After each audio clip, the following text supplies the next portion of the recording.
Assalamualaikum warahmatullahi wabarakatuh. Allahu Akbar, Allahu Akbar, Allahu Akbar. La haula wa la quwwata illa billah. Walal akhiratu khairul laka minal ula. Inna fatahna laka fathan mubina. Salam merdeka dari Sabang sampai Merauke. Salam damai seluruh bangsa Indonesia. Salam damai nasional internasional. 1. Demi keselamatan dan kehormatan nama besar negara RI. 2. Demi kehormatan nama besar negara Islam Indonesia. 3. Demi kehormatan nama besar Imam Panglima tertinggi negara Islam Indonesia SM Kartosuwiryo. 4. Demi kehormatan nama besar Imam Panglima tertinggi negara Islam Indonesia Dr. Anas Haji Sensen Komara BMS Utusan Tuhan Langit, atas nama Imam Panglima tertinggi negara Islam Indonesia SM Kartosuwiryo. Semoga Allah berkenan menimbulkan manfaat dan maslahat daripadanya bagi Republik Indonesia maupun bagi negara Islam Indonesia atau Madani, insya Allah, amin. Saudaraku sebangsa setanah air, dalam kacamata sunnah Nabi Muhammad yang membentangkan garis sunnahnya di negeri selatan utara, di garis selatan utara, garis ini diikuti dengan arah kiblat dari selatan ke utara, dengan titik pusatnya Ka'bah di negeri Arab. Sunnah Nabi Muhammad ini sebagai pedoman dalam perjuangan Imam SM Kartosuwiryo yang membentangkan garis perjuangannya di garis timur barat di negeri Indonesia. Saudaraku sebangsa setanah air, dalam tarikh Islam baik sebelum maupun sesudah Nabi Ibrahim, beberapa nabi telah diutus di wilayah Jaziratul Arab. Nabi Hud alaihi salam diutus untuk memperbaiki bangsa Ad yang tinggal di daerah Yaman atau wilayah Arab bagian selatan. Dan Nabi Saleh alaihi salam diutus untuk memperbaiki negeri Samud di negeri Hijr yang terletak di sebelah utara Madinah atau Arab Utara. Dua nabi itu diutus sebelum kelahiran Nabi Ibrahim alaihi salam. Sesudah Nabi Ibrahim, Allah mengutus Nabi Ismail di daerah Yaman atau Arab Selatan, dan Nabi Su'aib di negara Madian atau Arab Utara. Kalau kita memperhatikan peta bumi, maka kita melihat di bagian tengah-tengah Arab tidak ada nabi sampai lahirnya Nabi Muhammad Sallallahu Alaihi Wasallam. Di garis utara selatan itulah Nabi Muhammad menggariskan sunnahnya seperti perjalanan Isra Mi'raj, perubahan kiblat dan hijrah, yang semuanya itu dilaksanakan oleh Nabi Muhammad antara garis selatan utara dan utara selatan.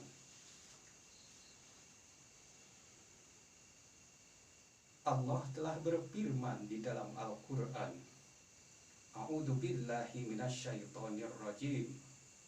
Sayaqulus sufaha'u minan nasi ma wallahum an qiblatihimul lati kanu 'alaiha. Qul lillahil masyriqu wal maghrib yahdi may yasha'u siratim mustaqim. Wa kadzalika ja'alnakum ummatan wasyatan litakunu syuhada'a 'alan nasi wa yakuna ar-rasulu 'alaikum syahidan wa ma ja'alna al-qiblata allati kunta 'alaiha illa lina'lama may yattabi'ur rasula mimman yanqalibu 'ala aqibaihi wa in kanat la kabiratan illa 'alal ladzina hadallahu wa makanallahu liyudi'a imanakum innallaha bin nasi la raufur rahim. Artinya, orang-orang yang kurang akalnya di antara manusia akan berkata, apakah yang memalingkan mereka umat Islam dari kiblatnya Baitul Maqdis yang dahulu mereka telah berkiblat kepadanya? Katakanlah, kepunyaan Allah timur dan barat. Dia memberi petunjuk kepada siapa yang dikehendakinya ke jalan yang lurus. Dan demikian pula kami telah menjadikan kamu umat Islam, umat yang adil dan pilihan, agar kamu menjadi saksi atas perbuatan kamu. Dan kami tidak menetapkan kiblat yang menjadi kiblatmu sekarang, melainkan agar kami mengetahui supaya nyata siapa yang mengikuti Rasul dan siapa yang membelot. Dan sungguh pemindahan kiblat itu terasa amat berat, kecuali bagi orang-orang yang telah diberi petunjuk oleh Allah, dan Allah tidak akan menyia-nyiakan imanmu. Sesungguhnya Allah Maha Pengasih lagi Maha Penyayang kepada manusia. Al-Baqarah ayat 142-143. Saudaraku sebangsa setanah air, perjalanan sunnah Rasul digariskan antara selatan dan utara. Perubahan kiblat dan hijrah adalah sunnah yang menyertai garis tersebut, dan Ka'bah adalah petunjuk bagi umat Islam, karena di dalam Ka'bah ada garis sunnah Nabi Muhammad Sallallahu Alaihi Wasallam yang mengakui.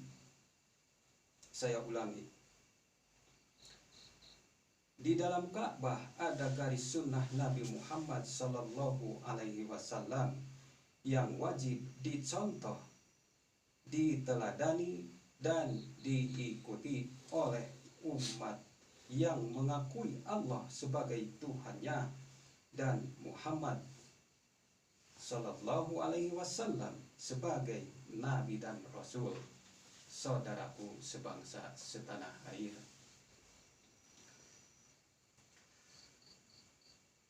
perubahan kiblat NII setelah DIPillah dikembalikan ke NII. Imam Panglima Tertinggi NII atas nama Imam Panglima Tertinggi SM Kartosuwiryo, Dr. Anas Haji Sensem Komara BMSA, utusan Tuhan Langit, memberitahukan kepada warga NII dan umat Islam Indonesia adanya perubahan kiblat dari arah barat ke arah timur menuju Baitul Haram. Perubahan kiblat ini tidak ada penjelasan mengenai alasan dan sebab-sebab terjadinya perubahan kiblat ini. Nabi Muhammad SAW pada mulanya berkiblat dalam salatnya ke arah yang terdekat, yaitu ke arah selatan menuju Ka'bah. Lalu Nabi memindahkan arah kiblatnya ke arah utara. Arah ke utara adalah arah kiblat terjauh menuju Ka'bah karena harus melewati Masjidil Aqsa. Al-Aqsa artinya terjauh. Negara Indonesia ditakdirkan Allah berada di garis timur dan barat, dan Ka'bah berada di antara keduanya. Bagi umat Islam di Indonesia, jarak yang terdekat dan langsung menuju titik koordinat Ka'bah adalah melalui arah barat. Dengan demikian, di negara Indonesia, arah kiblat yang terdekat adalah ke arah barat atau ke arah kiri, dan arah kiblat terjauh adalah ke arah timur atau ke arah kanan. Kalau kita ingin mengikuti sunnah Nabi, maka Al-Aqsa, Al-Maqdis harus menjadi tempat yang terlewati menuju Ka'bah. Di dalam sholat terlewati Al-Maqdis ini ketika Nabi akan sedang atau menuju ke Yasrib dalam membentuk negara Madinah Al-Munawwarah. Terlewati ini berjalan selama 17 bulan.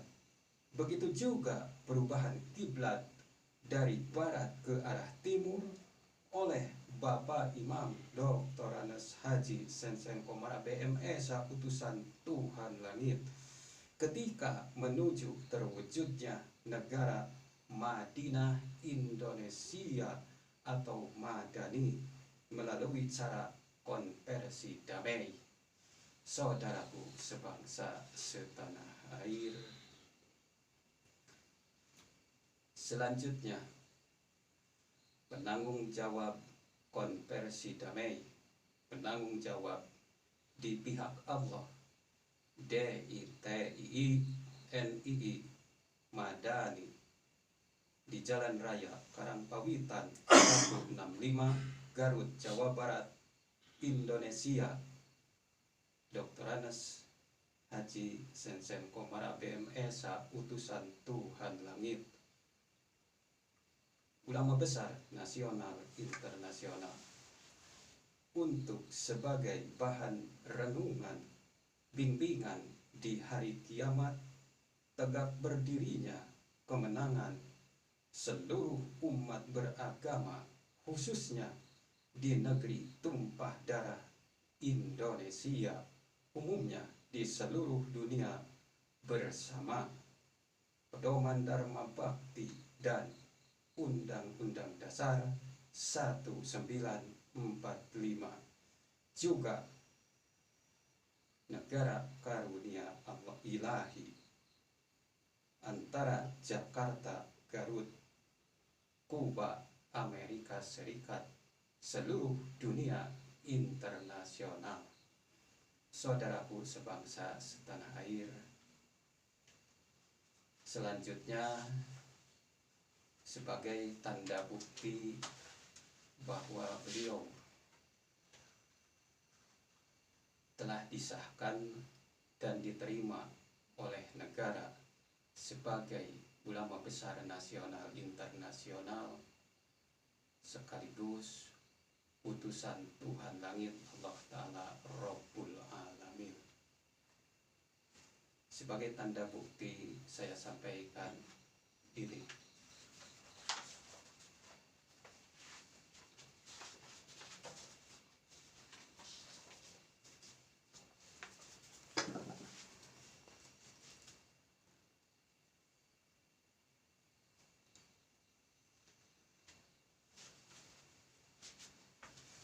Saudaraku sebangsa setanah air, sekian penyampaian dari Kiai Pancasila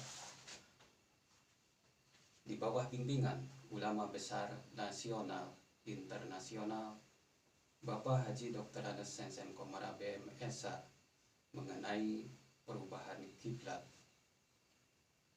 Saudaraku sebangsa setanah air,